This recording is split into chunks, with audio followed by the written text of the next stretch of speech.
रमज़ान का महीना शुरू होने के बाद हमें और आपको रोज़े रखना है और रोज़े रखने के साथ साथ इशा की नमाज के बाद हम सब लोगों को, चाहे वो मर्द हों चाहे वो ख़वातीन हों, 20 रकात तरावी पढ़ना है। जिस तरह से तरावी पढ़ना मर्दों के लिए सुन्नत मुअक्किदा है, इसी तरह से 20 रकात तरावी इशा की नमाज के बाद ख़वातीन के लिए भी पढ़ना सुन्नत मुअक्किदा है। अस्सलामु अलैकुम वरहमतुल्लाहि वबरकातुहू। मेरे दोस्तों, आज की जो वीडियो है बहुत ही ख़ास है। हमें तरावी की नमाज कितनी पढ़नी चाहिए इसके बारे में बताया गया है। जैसा कि उमूमन कुछ लोगों का कहना है कि 8 रकात तरावी की नमाज़ पढ़नी चाहिए, कुछ लोगों का कहना है कि 12 रकात पढ़नी चाहिए और कुछ लोगों का कहना है कि पूरी 20 रकात नमाज अदा करनी चाहिए। तो आज की वीडियो हमारी बहुत ही इम्पॉर्टेंट है। वीडियो को लास्ट तक ज़रूर देखें। हमें कितनी रकात नमाज तरावी की पढ़नी चाहिए और कितनी नहीं, और कौन कौन सी सूरतें पढ़नी हैं इसके बारे में भी बताएंगे। औरतों के बारे में ख़ास ये बयान है। औरतों से गुजारिश है, हमारी बहन से गुजारिश है कि वह वीडियो को लास्ट तक ज़रूर देखें और अपनी तरावी की नमाज के बारे में सही तरीके से जानकारी हासिल करें। तरावी की नमाज के बारे में एम कासमी साहब ने बहुत ही आसान तरीके से समझाया है। उम्मीद है कि हमारी बहनों को यह वीडियो देखने के बाद सही तरीके से सारी मालूमात हासिल हो जाएगी। तो आइए वीडियो को शुरू करते हैं। रमज़ान का महीना शुरू होने के बाद हमें और आपको रोज़े रखना है और रोज़े रखने के साथ साथ इशा की नमाज के बाद हम सब लोगों को, चाहे वो मर्द हों चाहे वो ख़वातीन हों, 20 रकात तरावी पढ़ना है। जिस तरह से तरावी पढ़ना मर्दों के लिए सुन्नत मुअक्किदा है, इसी तरह से 20 रकात तरावी इशा की नमाज के बाद ख़वातीन के लिए भी पढ़ना सुन्नत मुअक्किदा है। उमूमन होता क्या है कि ख़वातीन से जब पूछा जाता है क्या बात है आप लोग तरावी नहीं पढ़ रही हैं, तो वो कहती हैं अरे तरावी तो मर्दों के लिए है। इसीलिए सबसे पहले तो इस कन्फ्यूज़न को दूर करें कि तरावी सिर्फ मर्दों के लिए है। तरावी जिस तरह से मर्दों के लिए ज़रूरी है पढ़ना, इसी तरह से ख़वातीन के लिए भी तरावी की 20 रकात पढ़ना इशा की नमाज के बाद ज़रूरी है।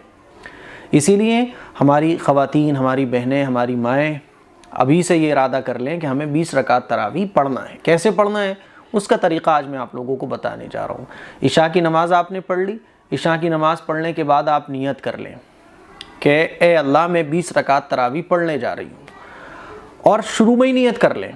होता क्या है, बहुत सारी बहनें जो तरावी पढ़ती हैं ना, तो वो हर 2 रकात के बाद नियत करती हैं और खड़ी होकर आधे मिनट तक नियत ही करती रहती हैं वो। तो कोई टेंशन लेने की ज़रूरत नहीं है, ज़्यादा कंफ्यूज होने की ज़रूरत नहीं है। हमें 20 रकात तरावी पढ़ना है। आप 20 रकात तरावी पढ़ने के लिए खड़ी हो रही हैं, उसी वक्त ये नियत कर लें कि ए अल्लाह मैं 20 रकात तरावी पढ़ने जा रही हूँ। वास्ते अल्लाह के, सुन्नत रसूलुल्लाह के, सुन्नत कहें या नफल कहें, क्या कहें, ज़्यादा टेंशन लेने की कोई ज़रूरत नहीं है। नियत जो है ना वो दिल के इरादे का नाम है, और ज़बान से कहना है तो सबसे आसान मैंने आपको नियत बता दी कि ए अल्लाह मैं 20 रकात तरावी पढ़ने जा रही हूँ, बस हो गई नियत। अब 2-2 रकात करके 20 रकात आपको कंप्लीट करना है। समझ रहे हैं? इसीलिए शुरू में नियत कर लें आप, हर 2 रकात के बाद नियत करने की कोई ज़रूरत नहीं है। अब 2-2 रकात करके आप 20 रकात कंप्लीट कर लें। कौन सी सूरतें पढ़ें? जो आपको याद हो, जो सूरत आपको याद हो। किसी को 2 सूरतें याद हैं तो 1 रकात में 1 सूरत, दूसरी रकात में 2 सूरत, वही सूरतें रिपीट करती रहें।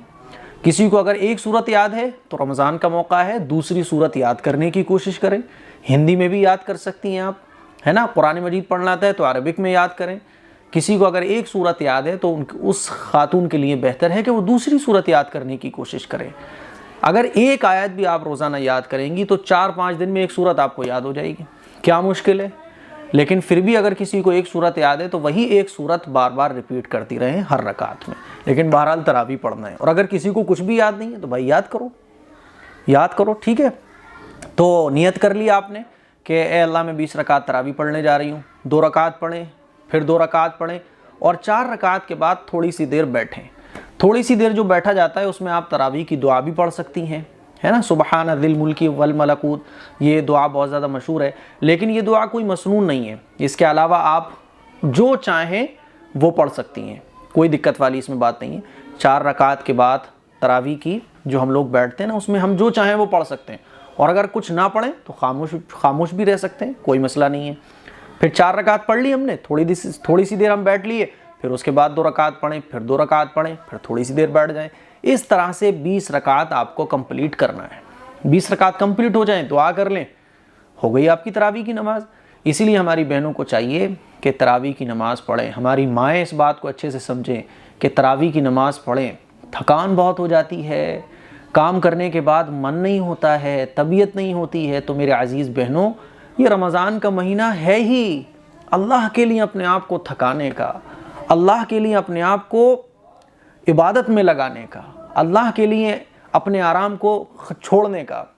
एक महीना अल्लाह की तरफ से मिलता है हमें, जिसमें हम अपने आप को थकाएं इबादत में। 11 महीने हम अपने आप को थकाते हैं दुनिया कमाने के लिए, दुनिया के लिए, अपनी ख्वाहिशात को पूरा करने के लिए खपाते हैं ना, थकाते हैं।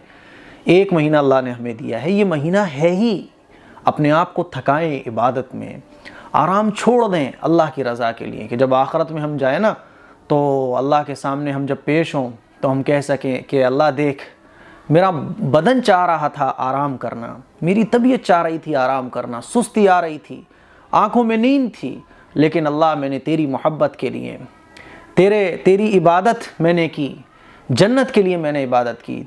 तूने फरमाया ना कि तुझे इबादत करने वाले पसंद हैं। ए अल्लाह देख, आंखों में नींद थी, लेकिन उसके बावजूद भी मैं सजदे कर रही थी, मैं रुकू कर रही थी, मैं कुरान मजीद की तिलावत कर रही थी।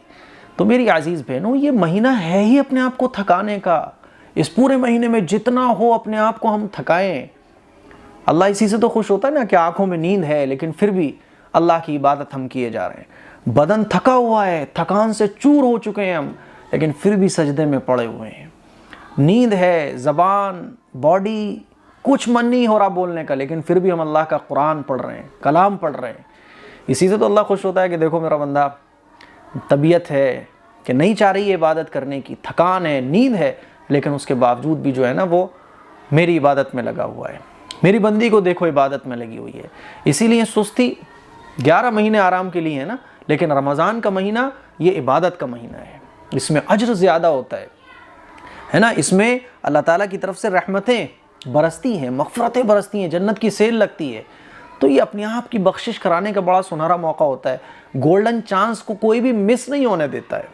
तो फिर हम रमज़ान का महीना सिर्फ इस वजह से क्यों मिस कर दें अपनी अहम इबादतें रमज़ान की, कि थकान ज़्यादा है, कमज़ोरी ज़्यादा है। अगर आप खड़े होकर तरावी नहीं पढ़ सकती, बैठ कर पढ़ लें, है ना। बैठ कर नहीं पढ़ सकती, बहुत कोई मजबूर है, कमज़ोर है, लाचार है, तो लेटे लेटे पढ़ लो। शरीयत ने तो बड़ी आसानियाँ हमारे लिए रख दी हैं। इसीलिए तरावी को हमारी बहनें बिल्कुल मिस ना करें। वित्र कब पढ़ें? तो तरावी से पहले भी आप वित्र पढ़ सकती हैं, तरावी के बाद भी आप वित्र पढ़ सकती हैं, और अगर आप चाहें तो तहज्जुद में भी वित्र पढ़ सकती हैं। तरावी कब पढ़ें? तो तरावी जब आप चाहें पढ़ सकती हैं। सहरी से पहले तक आप तरावी की नमाज, तरावी की 20 रकात पढ़ सकती हैं, ठीक है। बेहतर यही है कि आप जैसे इशा की नमाज़ का वक्त हो फ़ौरन उस वक्त पढ़ लें। जब मर्द हज़रात बाहर होते हैं ना, तरावी पढ़ने के लिए मस्जिद गए होते हैं, उसी वक्त आप पढ़ लें, क्योंकि मर्द हज़रात जब घर में आ जाएंगे तो फिर उनको खाना वगैरह देना है, दूसरे काम करना है। इसीलिए मेरी गुजारिश ये है कि खानों को थोड़ा कम कर दें, किचन के काम थोड़े से कम कर दें। खाने पकाने के लिए पूरे 11 महीने पढ़ें, लेकिन ये रमज़ान में जो इबादत पर अल्लाह ताला अज्र देता है, ये फिर पूरे 11 महीने हमें नहीं मिल पाते हैं, और किसी को नहीं मालूम कि कल मैं ज़िंदा रहूँगा या नहीं रहूँगा। इसलिए जितना हो सके अपना टाइम इबादत में लगाए। तो मुझे उम्मीद है तरावी 20 रकात हमारी बहनों को कैसे पढ़ना है ये आपको पता चल गया होगा, और अलग अलग पढ़ना है, जमात से नहीं पढ़ना। वैसे नहीं कि आप जमात बना के ख़वातीन तरावी की नमाज़ पढ़ना शुरू कर दें, अलग अलग पढ़ना है। हाँ, अगर ऐसा है कि आपके यहाँ कोई हाफिज़ साहब तरावी पढ़ाने आ रहे हैं, जैसे कि होता है आम तौर पर कहीं कहीं, जैसे कि लॉकडाउन की कंडीशन चल रही है, कहीं लॉकडाउन लगा हुआ है, तो ऐसा भी हो रहा है कि हाफिज़ साहब घरों में तरावियाँ पढ़ा रहे हैं। तो अगर आपके घर में तरावी हो रही हैं तो फिर आप पर्दा लगवा लें, और सबसे पीछे आप अपनी सफ़ घर की ख़वातीन बना सकती हैं, और जो हाफिज़ साहब आपके घर में तरावी पढ़ा रहे हैं, पर्दे के दायरे में आप सबसे पीछे उनके खड़े हो सकती हैं और नो प्रॉब्लम होकर नमाज़ पढ़ सकती हैं, ठीक है ना। तो मुझे उम्मीद है ये मसले आपको समझ आ गए होंगे, और कमेंट करके बताइएगा कि किस ने ये सोचा है कि अब इंशाअल्लाह तरावी मिस नहीं करनी है। अस्सलामु अलैकुम वरहमतुल्लाहि वबरकातुहू। उम्मीद है कि वीडियो देखने के बाद आपको सारी जानकारी मिल गई होगी और बहुत ही आसान तरीके से आप समझ गए होंगे कि हमें तरावी की नमाज़ कितनी पढ़नी है और कैसे नियत करनी है और कौन कौन सी सूरत को भी पढ़ना है। तो आपसे गुजारिश है कि वीडियो अच्छी लगे तो इसे लाइक करें, सब्सक्राइब करें और दूसरे तक शेयर करके सदका जारिया आप भी करें। रिश्तेदारों में ज़रूर शेयर करें ताकि वह भी अपनी नमाज में होने वाली गलतियों को सही कर सकें, क्योंकि हर मुसलमान बहन और भाई पर फ़र्ज़ है कि दीन सीखें और दीन सिखाएं। अगर छोटी छोटी गलतियां हमारी नमाज में होती रहेंगी तो हमारी नमाज अल्लाह ताला की बारगाह में कबूल नहीं होगी। ऐसी ही वीडियो देखने के लिए हमारे चैनल पर बने रहें। हमारे चैनल पर नए हों तो सब्सक्राइब कीजिए, बेल नोटिफिकेशन को प्रेस कर दीजिए ताकि हर मालूमाती वीडियो आप तक जल्द से जल्द पहुँचे। मिलते हैं एक नई वीडियो के साथ, तब तक अपना ख्याल रखें। अल्लाह हाफिज़।